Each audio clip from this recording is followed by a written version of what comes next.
an example from mediation. Two people have been referred from a workplace. They're identified to have a pattern of conflict and avoiding, right? That's a very common syndrome that they'll come in and they'll say they don't agree, and the way they're coping with how they're not agreeing is they're avoiding one another, and that's interfering with their productivity. It's interfering with the whole environment of the workplace. And then people are drawn into two camps, which you on that side or that side, and it can get quite compounded and it's inefficient, it's dysfunctional. So they'll come into me and I hear the first party's story and I teach them something. I help them prepare for a meeting in the morning. I help them have a meeting and prepare for an afternoon meeting. And then I do that the same with the second person. And I always advise them, I say, if you've made an error in your interaction with this person, it might be that you've avoided them or you've kind of said something that was a bit too harsh, or you've criticised them, or you've been rude to them or something. I say, well, as well as as a psychologist, I'm a farmer, I learnt this phrase, do the hard job first. And the hard job is always to apologise. The older I get, I realise you get better at it. And if it's inauthentic, it's incongruous, inconsistent, the apology with the way you say it, I'm very sorry, you know, they're sort of frowning. Well, that's actually inauthentic. If it's incongruous, I stop them. I say, can I just pause here? And I'll say, would you mind stepping out of the room? And I'll say to the person, if you apologise to me that way, I would think it's sort of not good enough or something. It wouldn't really work for me. And it probably may not work for the other person. What I would suggest is to do it this way, and I'll give them an ideal way of. You have to be consistent so that you've got to deliver the apology in a way that, as though you were receiving it. If you were receiving an apology by someone, how would you want to hear it?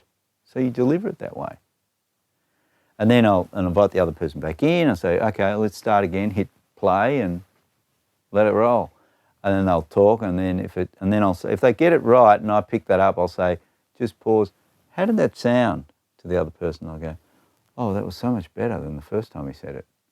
I go, okay, good, thank you. Did you hear that? That was an improvement. So do more of that. It seems to work. Keep going. So I stop and start a conversation.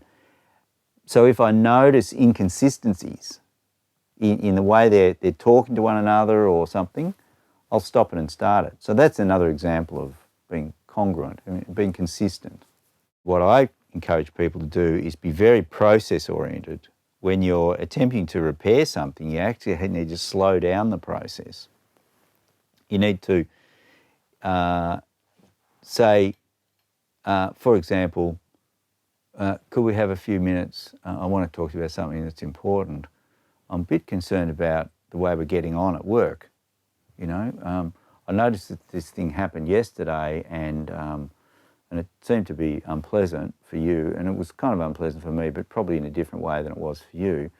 And I'm a bit anxious even having this conversation, but I think I'd rather have it than not have it, because if I don't have it, you might think I'm, not trying to, or I'm not willing to fix this. I want to fix this. So you have to take a risk. And so when people come in mediation to sort of repair, let's say it's a work-based dispute, I say, well, if you're going to sit on the fence and not take any risks, I'm just going to write a report that says you didn't do any work when you got here. That's really not in your interests. So why don't you make notes, I'll tell you what to say, how to do it, and then see whether it works in real time in my office.